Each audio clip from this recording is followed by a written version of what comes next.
ఉపరాష్ట్రపతి ఎన్నికల్లో వైసీపీ కొంతమంది ఎంపీలు జస్టిస్ సుదర్శన్ రెడ్డికి ఓటు వేయడం సరైందేనా? నిన్న ఉపరాష్ట్రపతి ఎన్నికలు మొన్న జరిగిన ఉపరాష్ట్రపతి ఎన్నికల్లో జస్టిస్ సుదర్శన్ రెడ్డికి 300 సీట్లు, సిపి రాధాకృష్ణన్కి 452 సీట్లు వచ్చినాయి. 152 సీట్ల మెజార్టీతో గెలిచారు. వాస్తవానికి ఈ సీట్లు పెరగాలి. అదేవిధంగా వైకాపా మొత్తం సుదర్శన్ రెడ్డి కాకుండా సిపి రాధాకృష్ణన్కే ఓట్లు వేస్తే అవి కూడా పెరగాలి. ఒక ఇద్దరు జస్టిస్ సుదర్శన్ రెడ్డికి కూడా ఓట్లు వేసినట్టు ఉన్నది అన్న ఒక చర్చ మొదలైంది. దాని మీద వార్తలు రావడం జరిగింది. అయితే ఇది వైఎస్ జగన్ అనుమతితో జరిగిందా లేదా వాళ్ళంతలా వాళ్ళు ఆత్మ ప్రబోధం మేరకు ఈ ఓట్లు వేశారా లేదా తెలుగువారు అన్న అభిమానంతో ఓట్లు వేశారా అనే అనేక చర్చలు కొనసాగుతున్న నేపథ్యంలో నిన్న కూటమి ప్రభుత్వ నేతలు కూడా దీనికి సమాధానం చెప్పాలి.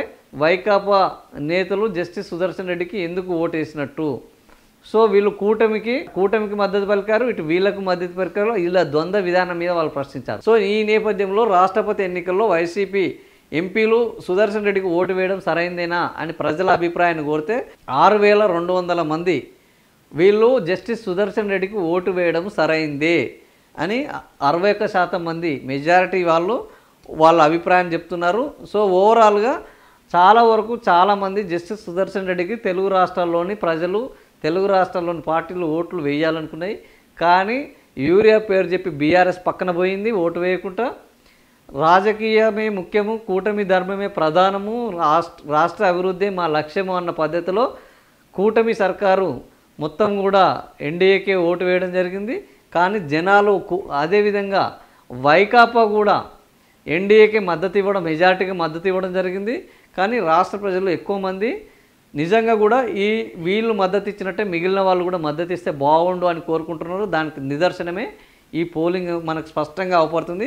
జస్టిస్ సుదర్శన్ రెడ్డికి ఓట్లు వేయడం సరైనదే, మంచిదే, వైకాపా వేసిన మంచిదే అనుకుంటున్నారు. దాదాపుగా ఇదే మనము తెలుగుదేశానికి సంబంధించి కానీ జనసేనకు సంబంధించి కానీ అదేవిధంగా బీజేపీకి సంబంధించి కానీ పోలింగ్ పెట్టినా కూడా వాళ్ళకే వేయాలన్న పద్ధతిలోనే ఈరోజు ప్రజాభిప్రాయం ఉన్నది. మరి రాజకీయ పార్టీలు ప్రజాభిప్రాయాన్ని మన్నిస్తున్నాయా, రాజకీయ పార్టీల ఎజెండానే అమలు చేస్తున్నాయంటే 100% రాజకీయ పార్టీల ఎజెండానే అమలు చేస్తున్నాయి. ఒక్కసారి అధికారంలోకి వచ్చిన తర్వాత ఇంకా ప్రజాభిప్రాయానికి తావుండదు. ఓటు వేసే వరకే ప్రజాభిప్రాయం. ఒక్కసారి ఓటు వేస్తే ప్రజాభిప్రాయం అనేది ప్రజల చేతుల్లో నుంచి పార్టీల చేతిలోకి వెళ్ళిపోతుంది.